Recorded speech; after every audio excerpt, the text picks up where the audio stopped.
Good morning, everyone. It's 9 a.m. I'd like to welcome everybody to the July the 20th of 2020 work session of the Limestone County Commission.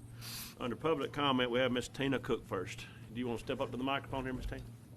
Debbie Wilson, our board president, is going to speak today, so we appreciate That's okay. Good morning. Good morning. How are you? Throw me. Pass that Okay. side. It's no problem. Good morning, I'm Debbie Wilson, and I serve on the Board of Directors for the Athens Limestone County Family Resource Center and have been for 12 to 13 years, I think. You all are familiar with our center, and we have you a packet here, but I'd just like to kind of, especially for the folks in the audience as well, go over a couple of things that are, we'd like to highlight of our successes for the year, we feel. As you know, we have the Family Solutions Program, which serves clients and addresses their needs for assistance, monetary or other assistance. We also have the Family Ramp Program, which goes out into the community and provides ramps for those in need. And we have a bullying prevention program where we go out and we discuss the effects and the causes and the effects and things of bullying, and we're trying to keep that one going. It's kind of a new program, but we'd like to see it keep going and grow. In the packet on page 2, you'll kind of see some numbers there where we log all of our contact with either call-ins or walk-ins, the volunteer hours. We feel like this information is very helpful for you to see comparison from last year to this year of how we're serving the community in Limestone County residents. The login numbers may show a slight decrease, but we feel like that's because of some of the pandemic. Although we did stay open during the pandemic, we feel like some of the people were not able to come or didn't have that need at that point, but we do anticipate that we're going to see an increase in that volume of clients that we're going to serve throughout this coming year. Everything else, like household serve, has increased. Our appointments has decreased, but again, like I said, I think that's because of the pandemic. Although we stayed open, we feel like people did not come in at that because they were cautious about coming in, but we do anticipate those numbers to grow. We offer not only are we there just to provide monetary, but we provide other types of services. We allow these clients an opportunity for various services, whether it be pastoral counseling, financial counseling. We're not just there to give a handout, we're there to help them become sustainable. So we see, as the packet says throughout here, we do see clients who are only in a one-time, never been here before, I need assistance. And we do see clients all the way from this is my first time and I didn't ever think that I would be here asking for assistance to those who have maybe a long-term and ongoing situation, and that's where we're able to offer them some financial classes and counseling and pastoral counseling that can help them become more sustainable. You see that we have many partnerships and supporters, and you are one of them. We're asking for level funding again this year and would appreciate your support in that endeavor to maintain the remainder of the packet, all of these services that we provided, the client services, like I said, the Family Solutions Program. When you have time to review this packet, I would encourage you to look at the stories that are provided, just so you see some of those that are being helped and benefit from our center remaining open. It's really heartwarming to read some of the stories of the citizens, and what they go through, and how they're affected and how much they're helped through our center. The Family Ramp Program was one of those programs that You can finish. Go ahead and think about it. that maybe didn't serve as many during this pandemic, but we weren't able to go out into those homes, so that would indicate why that number is a little bit lower. But everything else is sustaining and growing, and the growing need is there. All right. Any Thank you, questions for us? Thank you. All right. Thank you. Thank you, and Thank all you the very much. board and Tina for all y'all do. Yeah. Well, thank y'all for what you do. Very appreciative. All right. Thank y'all. Next on here will be Miss Lynn Hart.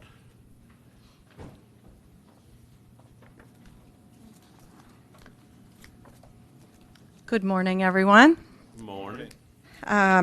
First of all, let me just share. Oh, you need one more?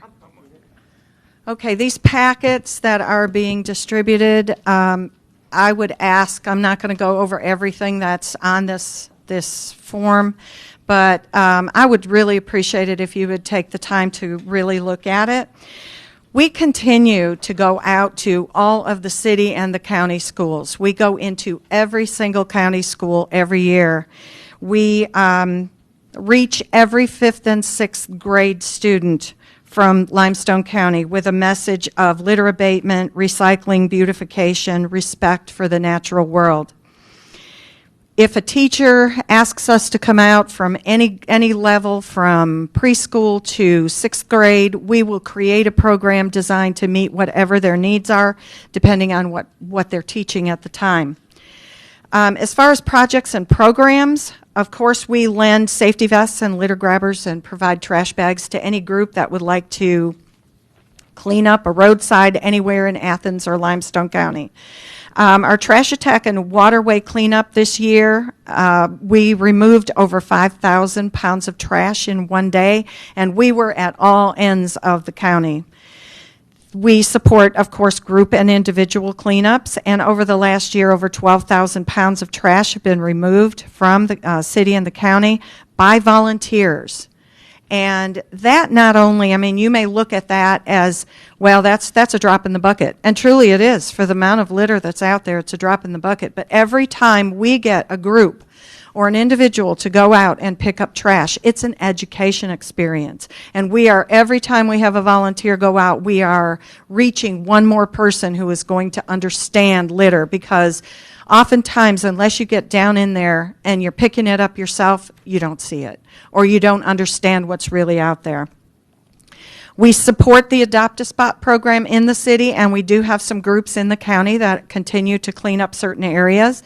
And also, as you know, we have our household hazardous waste collection coming up on 8/29. We are so pleased that after 11 years, 12 years, I forget how many years it's been, that we're going to be able to do that, and we appreciate that.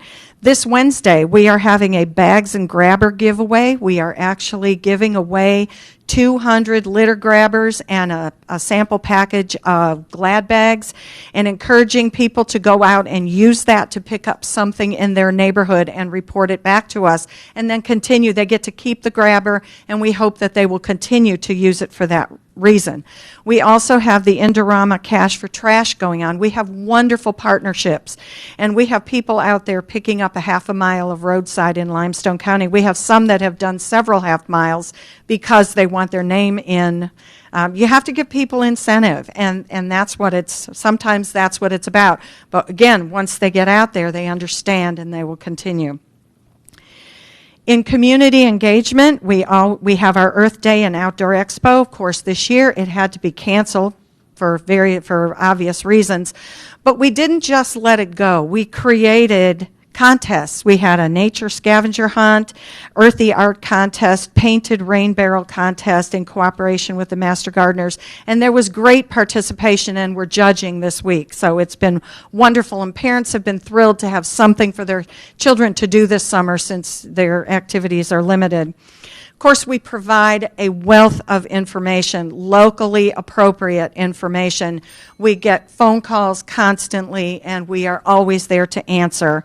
You can see our list of partnerships and our fundraising, and I won't go over that because I know my time is up. We have fallen short of our income goals as we try to overcome the loss of the county funding. So what we are asking for is $10,000. Now, we have received in the past up to 17, and then that was reduced down to 0. So we're only asking for the $10,000.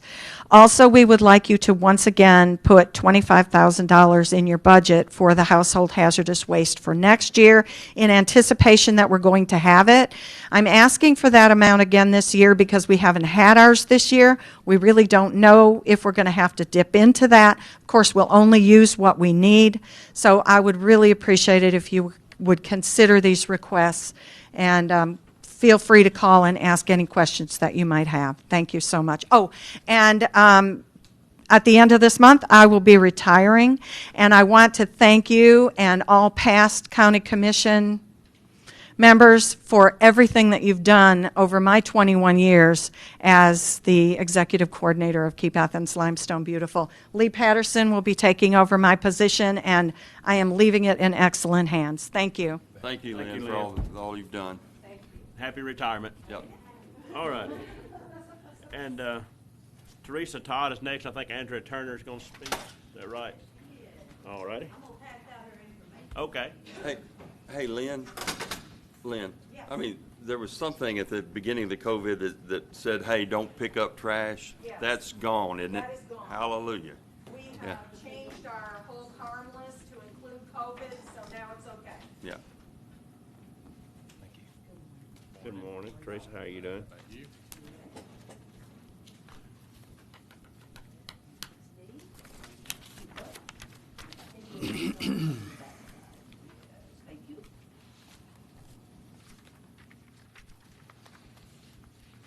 You just handle the band. He can pass them down. Okay.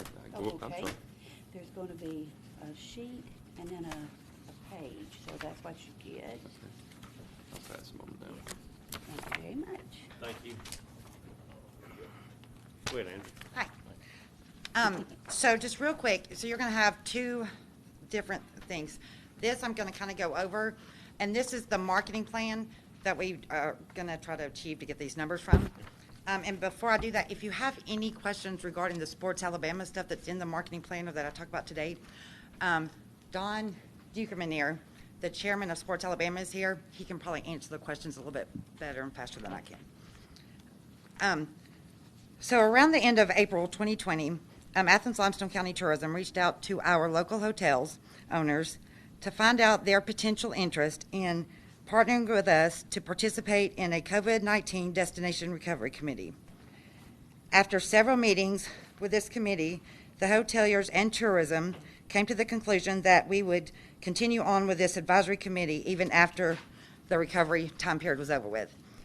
And it would just change over to the Athens Limestone County, Athens Limestone Hospitality Association Hotel Owner Advisory Committee. So everything that's going to be in the marketing plan and then the numbers, we all came to by meeting with our top 5 hotel owners in the area. So the primary goal of this advisory committee is to increase year-over-year hotel revenue, which will also increase lodging tax revenues for our local government. The newly formed advisory committee has analyzed the previous 5 years of historical hotel performance data that comes from the STAR report for hotels, along with taking a detailed account of tourism assets already existing in Limestone County that could be better utilized to create greater hotel demand, especially on the weekends and even after the recovery period is over with. We analyzed all of these findings and other areas to assist us in putting together what we believe will be the most efficient and effective strategic marketing plan that will allow us to target both groups and individual travelers that will fall in the time periods that we have consistently see low occupancy year after year. And so this first little chart right here, that's from the hotel world. It's like a STAR report for like day by day, how it is from 2016 to September 2019. And so even though you guys might know, like our hotel lodging tax revenues have actually been increasing, but that's not necessarily due to occupancy increasing. It's more so due to we've had 2 hotels be bought by new owners, renovations done, and so the rates have actually gone up. So the percentage has gone up. But what's been consistent is while our Sunday through Thursday business, which is usually corporate and all the construction going on and stuff, has gone up about 10% or so. Our Friday and Saturday business is still staying pretty low. So our goal when we created the plan was to, again, not just get business in during the pandemic and help everybody out, but it's from years to come to start increasing on that weekend business. And then you can see the second chart.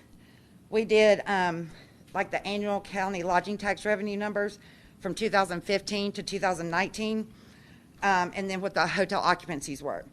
So, because I've never, and they've never actually forecasted hotel numbers in a pandemic before, we did really soft numbers. We're kind of hoping it'll be better than this. But so we're projecting that if we could put this marketing plan to use, then for 2020, 2021, then by the end of 2022, hotel occupancy would go up by 70% and increase our ADR some, which would allow the county lodging tax revenue to be around $76,000. The two things we want to introduce in the marketing plan, you'll see, are Sports Alabama and an agritourism program. All right. Anybody have any questions? What is this Sports Alabama stuff? Okay, so Sports Alabama, so y'all probably know like normal like tourism, like Teresa, she'll go to trade shows and things like that. But for Sports Alabama, and I hope I'm telling it correctly, you would go to, there's like 4 trade shows I think listed. And correct me if I'm wrong, Don, but I think we would mainly just go to 2. And I think we've worked with Parks and Recs, we'll go to 1, and maybe Parks and Rec or Tad Vining would go to 1. But instead of going to the trade show, standing at a booth and just handing out stuff when people come by, you actually set appointments with them before the trade show starts. And so then these people, whether it's travel ball teams or whatever, kayaking competitions, whatever it is, they would, you'd set the appointments with them. They would come to your booth and you'd have a one-on-one meeting with them to try to bring them in their event to the area. So y'all have been working with Chad Vining trying to get this Yes. going through this. And we actually have, without going into a lot of detail, I think back at the first of the year, I came and spoke about a tourism improvement district, and we were wanting to do it through the county. I think we found that it might be a better situation to go through the city. And that was initially our hopes, was that tourism improvement district could generate the money to pay for this.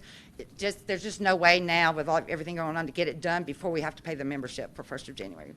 So it's just to recruit sporting events to come to our community, Yes, is it? like travel ball and Don Dukeman, Chairman of Sports Alabama. I know I don't look like it, but I've been in this industry 15 years, so I truly appreciate it. Sports Alabama was formed in 2006 by our state tourism director to help position Alabama as a premier sports destination. And so a lot of groups from across the state, I'm in charge of 14 other destinations, to attend trade shows, attract business to come to communities. So we've got a lot of smaller communities right now that don't have opportunities to get in front of these rights holders to talk about how we can get business to communities. And so that's our main goal and focus right now, is to give you guys an opportunity to get in front of some people and talk about how you can bring them to Athens and Limestone County, especially with the new complex that the recreation center has just gotten built, and with the great complex that you've got already. So.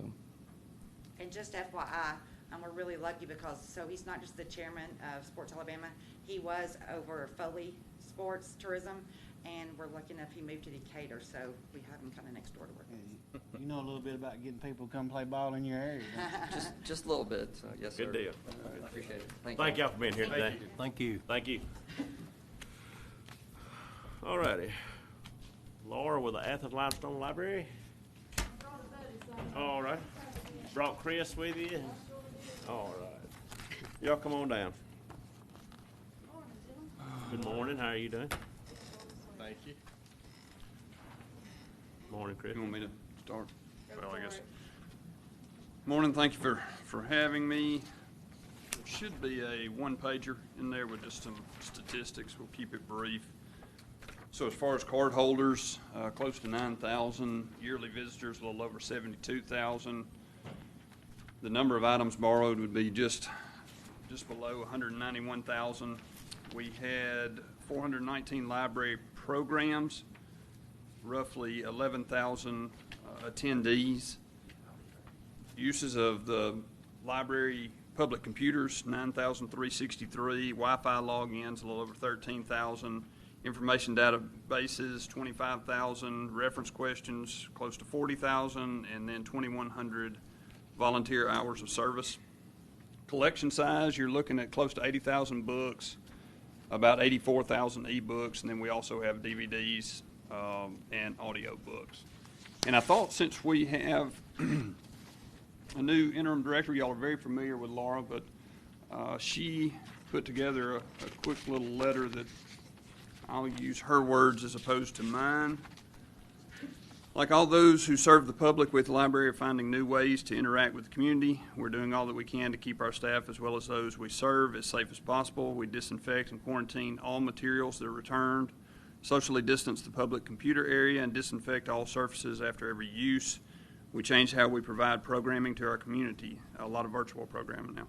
Virtual programming has been adopted by many organizations, and like them, we have found that it's been well received. Many of our families have expressed that our virtual story times have provided a semblance of normalcy for their children. We have plans for many more virtual programs as well as programs that can be attended safely in person for all ages, but that would require funding which we currently do not have. We've also added more ebooks to our digital collection. As more people are staying inside, we found that they want to curl up with a good book but do not wish to leave the safety of their homes. For many, this escape into a different world helps with the mental and emotional fatigue we're all facing due to the pandemic. These materials are more expensive than physical materials, and the life of the digital resource is not nearly as long. Many ebooks have a set limit to the amount of times that they can be checked out, and others are only available for a set period of time. With the $30,000 cut last year, we're not able to provide as many copies of these resources as we need. There are many books that have a long waiting list since the number of copies are also limited. This is more than an entertainment issue. With many of our children and adults attending school virtually this year, they will need digital resources. Our younger children will need books so that they can practice their reading. Our older children will need materials to use for research in their classroom projects. And our adults returning to school will need access to materials and resources to further their education. While part of the library's mission is to provide recreational needs of our community, we also strive to meet the educational, personal, and professional needs of our community. Educated citizens are the resources through which the society has the power to survive and flourish. For the great majority, the quickest and easiest access is through the public library. As you all well know, the world in which we are living is vastly different than the one we lived only a few months ago. As it looks now, it will likely be the new normal for a while. To meet the needs of our community, I would like to request that the County Commission grant the library's appropriation request of $100,000 for fiscal year. I guess I will answer any questions you might have at this point. I didn't hear the bell ding, so I must have gone fairly fast for it. I'm ahead of schedule. Get a gold star. Anybody have any questions? Well, if you do, you know where to find me. Thanks, Chris. Thank you. Thank you. Thank you. Thank you for coming, Laura. All right, next on the list is Michelle Williams.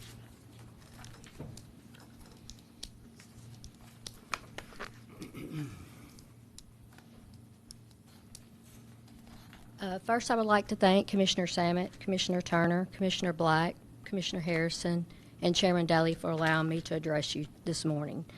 I'm here to share with you an opportunity that we have to apply as a subrecipient agency of EMA for a Homeland Security grant that has no match. If awarded this grant, it will give us a capability to have a 360-degree view of the exterior grounds of the Clinton Street Courthouse and the courthouse. The video feed from the cameras will be accessible to courthouse security and dispatch with the Sheriff's Office. The stored video feed will also be available for law enforcement in the event of an incident. Also, if awarded this grant, our IT department and maintenance department will be handling the installation of the cameras as an in-kind contribution. That's all I have for you today, and thank you for your time. Hey, Michelle, how much is the grant? The max is $50,000. We're going to come in below the $50,000. Any more questions about the grant? Thank y'all. Thank you, Michelle. Thanks. Ma'am, I guess everybody in the room has spoken, but anybody else? Hunter, you got anything to say? You're the only person in the room. I guess I hadn't been up here. All right. All right. No more public comments. We'll move on to regular work session stuff. Under resolution order, first thing on here will be to approve resolution to provide Tier 1 benefits for the Tier 2 plan members. Any discussion with this? All right.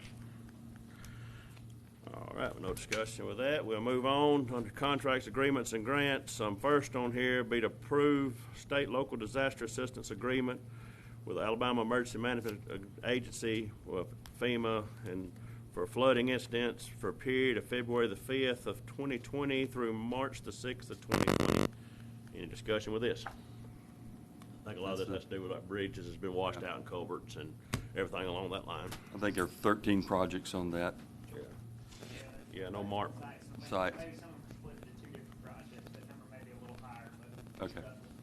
I know Mark met with them the other day, and which he's Tuesday of last week, and was meeting with them. Kind of hashing out the fine details on that, but, you know, for the most part, it's, that the agreement's basically saying that they will provide assistance. They will provide assistance, and just to the fact that they're gonna try to get numbers to determine what that value is. Okay. All righty. I know y'all was working on those numbers on a bridge out on, yeah, that was what it. All righty. Thank you, Hunter. Anything else? Any more discussion? All right, second on here be to approve a lease for a 2020 Chevy Silverado 1500 with the VIN number listed below at the sheriff's office for an annual rent of $1. And the third will be another Chevy Silverado with a VIN number listed there for $1 rent at the sheriff's. Any discussion with either one of those items? All right, no discussion with either one of those. We'll go on to number 4. Number 4 will be to approve agreement with TVA for radiological emergency preparedness funding and authorize Director Rita White to execute an agreement retroactive October the 1st of 2019. Any discussion with that? No discussion with that. We'll move on to the 5th thing on the agenda. Will be to approve state local disaster assistance agreement with the Alabama Emergency Management Agency for the COVID-19 reimbursement stuff. Any discussion with that?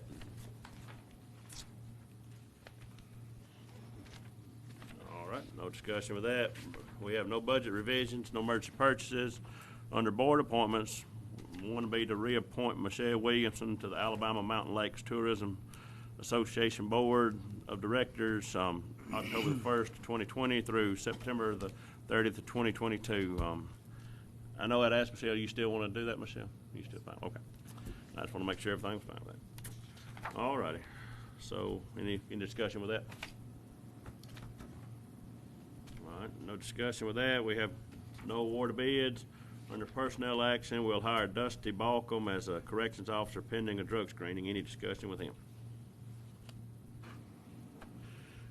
All right, no discussion with him. Under merit increases, we have 3 merit increases listed below. Does anybody have any discussion with any of the 3 on the merit increases? Y'all are getting easy today. All right, no discussion with that. We'll move on to the engineer's report. Hunter? All right, thank you, Hunter. Awesome. Well, that's good. All righty. Under other business, we'll approve to remove the following from inventory from the IT department. Equipment listed below. Any discussion with that? You got anything with that? All right. That's old stuff. All right. No discussion with that then. We have no scheduled public hearing. Report of officers. Commissioner Sammett. I don't have anything at this time, Mr. Chairman. All right. Thank you, Commissioner Sammett. Commissioner Turner. I don't have anything. Thank you, Commissioner Turner. Commissioner Black. Nothing, thank you. Thank you, Commissioner Black. Commissioner Harrison. I don't have anything at this time. Commissioner Harrison. Well, I guess I had to say something then. Everybody said that. I just want to thank everybody for coming today and taking time out of your day to come for the budget request and all. And we'll be looking at all of these. Thank y'all for coming. And with all that, we'll recess until 10 a.m. and be back in here at 10 a.m. Thank y'all.